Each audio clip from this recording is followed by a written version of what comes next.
Alright, so welcome to the 10th and final video in this series on harmony. In our last video, we discussed part writing, what it is, and how it can be used to level up the voice leading of your chords. In this video, we're going to wrap up this entire series by learning how to apply the things we've learned to harmonize a short melody.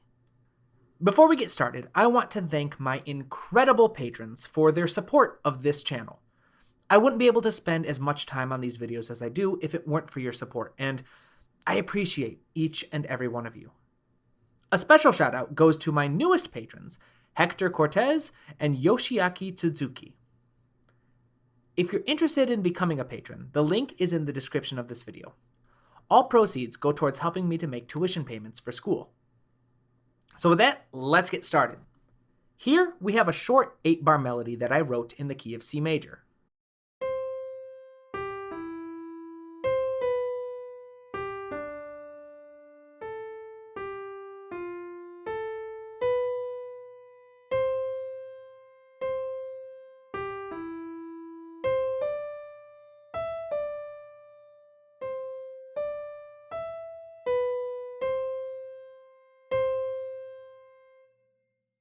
So far, all I have is the melody, but I want to write a chord progression for it. So the first thing I need to do is decide on what my chord palette is going to be. A chord palette is just basically the selection of different chords that I'm going to allow myself to choose from. I can figure this out by asking myself questions like, what key am I in? What extensions can I use? Will I be using modal modulation? Am I sticking to functional harmony? And just, well, pretty much anything else that I want to consider. To keep things simple, I'm going to say that I want to use functional harmony in the key of C major. I'll keep 7th chords as an option, but I won't be needing any extensions. However, I will consider using some chords from the parallel Lydian and or Mixolydian modes, which, if you remember, are the other two major modes of the major scale. So, with this in mind, this is my chord palette. I can choose any chords from here that I want. Since I'm working with functional harmony, I've also made sure to mark which functional family each of these chords fall into. So, now that I have my chord palette, it's time to move on to step 2, which is identifying the most important notes of each bar in the melody. Basically, I'm looking for 2 different things. 1, I'm looking for the notes that start on a strong beat. And 2, I'm looking for notes that are held the longest in each bar. In 4/4 time, the strong beats are beats 1 and 3. So I'm going to want to keep an eye out for any notes that are played on these beats, or that get held out for longer than the rest of the notes in the same bar. Once I've identified my most important notes, the next step will be to figure out what kind of harmonic rhythm I want to work with. In other words, how many chords do I want per measure? Once again, I'm just going to keep things simple and say that I want to stick mostly to just 1 chord per measure.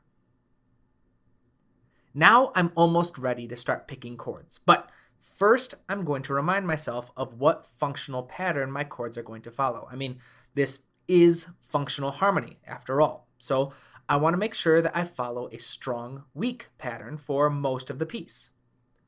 With 8 bars in the melody and only 1 chord per bar, I'll stick to that pattern for the first 5 measures, and then follow the traditional subdominant to dominant to tonic pattern that we discussed in the very first video in order to end the phrase. As a quick note, if I was using tertian harmony here instead of functional harmony, then I wouldn't have to do this. Instead, I would just have to keep in mind the basic rules of tertiary harmony while selecting my chords. But now it's time to figure out what chords can go where. I'll start with measure 1 and figure out which chords contain at least some of the important notes that I identified. Then I'll consider which of those options can fit the functional needs of the progression before making a decision. I'll repeat this process until the entire chord progression is figured out. Alright, so here we have our melody. Alright, we've got, I've also written out my chord palette on the notepad that comes with Cubase. So yeah, let's get started. First measure, we need a strong chord, And let's look at our strong notes. We have C on our first beat and E on our third beat, and they both also happen to be the longest notes in our measure. So we are looking for a strong chord with both C and E in it. All right, so we've got C, E in the C major and in our A minor. All right, we don't want to worry about the modal chords just yet because these are, we need to make sure we establish ourselves in our key first, which to that end, I'm going to choose C major. Because again, it's super important to establish our key, and since C major and A minor are so closely related, both being relative scales to each other, I want to make sure I establish us firmly in C major from the get-go. So, second measure, we have B and D. All right, we need a weak chord with B and D. D is slightly longer than B, but B is the first one on downbeat 1. And you know what? It doesn't really matter. I shouldn't try and figure out which one is more important. It's not about trying to find out which note is king or anything like that. They're both important. That's all that matters. These notes are both important to informing what chords we can use. So B and D, and we're looking for a weak chord. So weak, nothing there, nothing there. Oh, here we go. We've got a G. We got a B and a D in our G major or G dominant 7 of what? And B diminished. Ooh, that would be interesting. So those are two interesting options. I'm going to go with the G because, again, we want to establish our key firmly before we start using modes. Our borrowing chords and the modes. I think using the tonic and the dominant from the first and the fifth chord of the first of our key helps do a great job at establishing our key, actually, since those are two of the most important chords in a key. All right, so now we are onto a strong chord, and we are looking at this third measure, which we've got a little more movement in here. We've got 4 quarter notes, A, G, F, and A. All right, so A and F are on the downbeats, and something I didn't mention actually earlier that I probably should have is we want to look for notes that repeat frequently as well. A repeats twice, all right, so it appears more frequently than any other note, as well as comes in on the first beat. All right, so we are looking for notes with an A and F, with A being particularly important, but both of them are very important. So we want a strong chord with A. Hey, why not? Look at that. A minor. Let's go with A minor. It has both. No. Oops. No. Sorry. A minor does not have F. Glad I caught that. It has A, and it is a strong chord. A and F is in the 4 chord, but it is weak. A and F. Do we have a chord with A and minor 7 flat 5? I don't like working with the minor 7 flat 5 too much though. So let's see what we got down here. All right, so let's see here. So we got the C dominant 7. That would not have an F and A. E minor 7 flat 5 also would not have an F and a 7. G minor 7 would not. B flat major 7 would have. You know what? That's gonna be it. B flat major. Oops, that's a G. Major 7. Let's give this a quick listen to. So we've got a C major, G major, B flat major 7.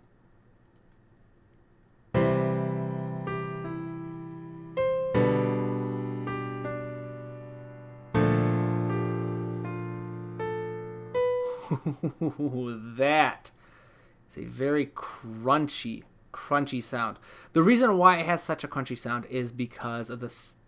We've got an A on the downbeat and a B flat. B flat, as you can see, is enharmonic to A sharp. And so that is just a minor second. If you remember our discussion on dissonance, this is a highly dissonant note. But, you know what? I am gonna leave it. Let's take out that third and see how that helps.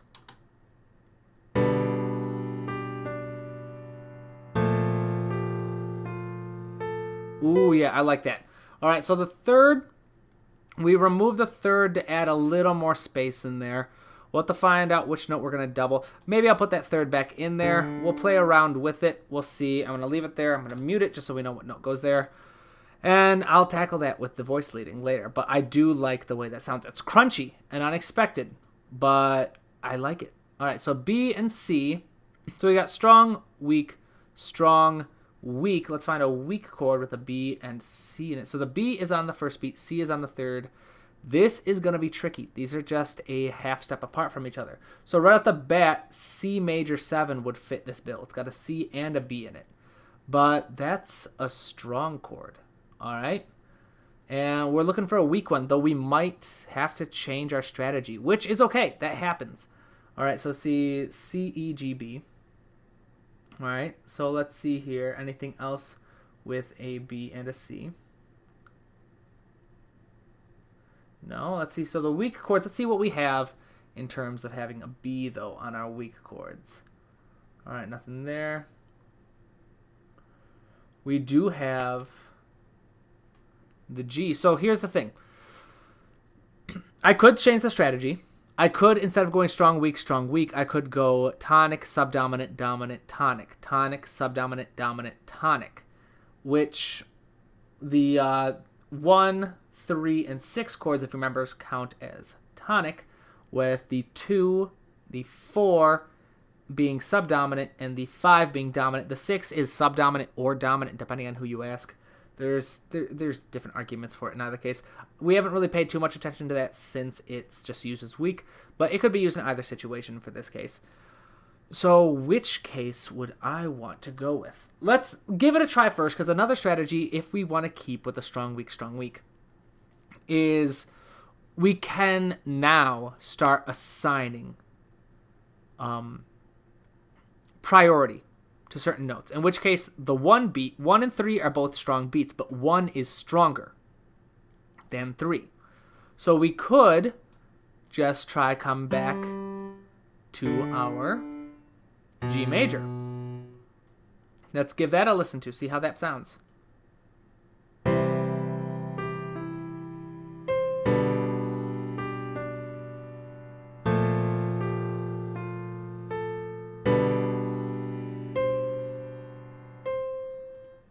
That's good. All right, it's turning out a lot more dissonant than I had anticipated, but I don't know. Just call me weird, but I like a little bit of mild dissonance in my music.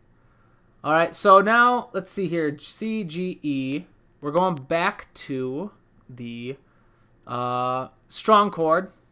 We're going right back where we were, so why not? All right, let's go and just use another C major. And now we were going to do the subdominant, dominant, and tonic that we talked about. All right, so now we want a subdominant chord with D in it. All right, so 2 and 4 are our subdominant chords, and then with a possible 7. But I'm just going to go with 2 because that has D right off the bat.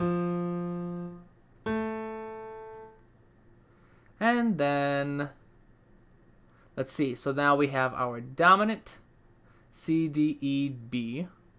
Ooh, this one's tricky because C is not in our dominant chord, in our G dominant 7. D is, E is not, B is.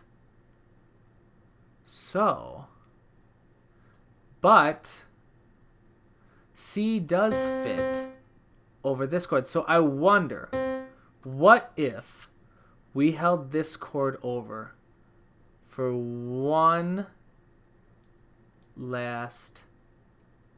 let's hold it over for 2 maybe, and give this a listen to. And then, of course, we're going to end it on C major, so let's just pop it there. Let's see how this sounds. This could be trippy. It switches up the harmonic rhythm, but it could, I think, work.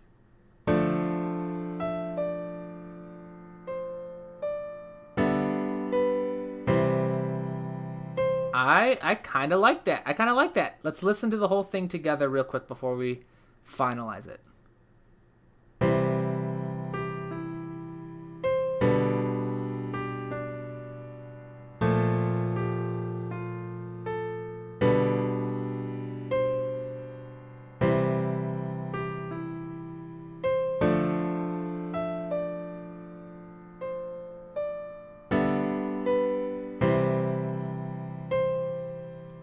I like it. I do. I am just going to cut it here so that we have a little more movement so it doesn't just stay kind of boring there.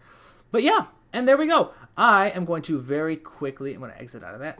I'm going to very quickly voice lead this. We'll give it a listen to it to see how it sounds voice led. And yeah, then we'll be done. All right, so here we go. I voice led it. I raised everything an octave because it was sounding a bit murky down that low. One thing I did change is I don't know what I was thinking here going with the B flat major 7. I mean, I did like the dissonant sound, but I had forgotten it's strong, weak, strong, and B flat major 7 is a weak chord. All right, so it wouldn't fit in our pattern. I could have kept it, but I figured, in keeping with continuity and our planning, I was going to do it. So here's what I replaced it with. I replaced it with A minor. All right, so this works because A and F, of course it doesn't have the F, but as we talked about earlier, if we have to, there can be a hierarchy here where the downbeat becomes more important. Another thing that becomes more important is repetition. All right, those two things tend to give notes a bit of an edge. If a note repeats more often than any other note in a measure, or if it is on the downbeat compared to all the others, then it kind of becomes a bit of king. I know we said we weren't going to talk about that, but it's something I guess it came up. All right, so I replaced that B flat major 7 with an A minor, which means we did not sadly end up using any notes from Mixolydian or Lydian. That's okay. We don't have to. There's no obligation to use them. All right, because they were just our options. We had them there just in case. Anywho, let's give this a quick listen to and see how it came out.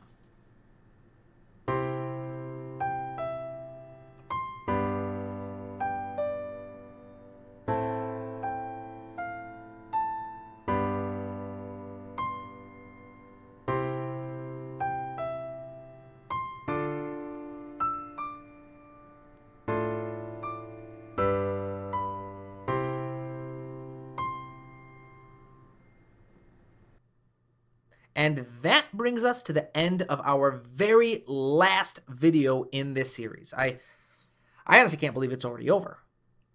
Hopefully you found it helpful. Since the very first video, we have covered diatonic chords, functional harmony, seventh chords, chord extensions, voice leading, part writing, tertiary harmony, set theory, chord inversions, bass lines, and, of course, harmonizing melodies.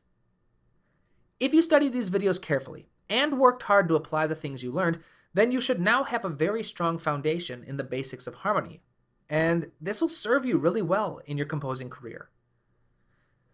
If you found this series helpful, please consider supporting me on Patreon or buying me a cup of coffee with the links below. Please also consider sharing this channel with anyone you know that might also find it useful.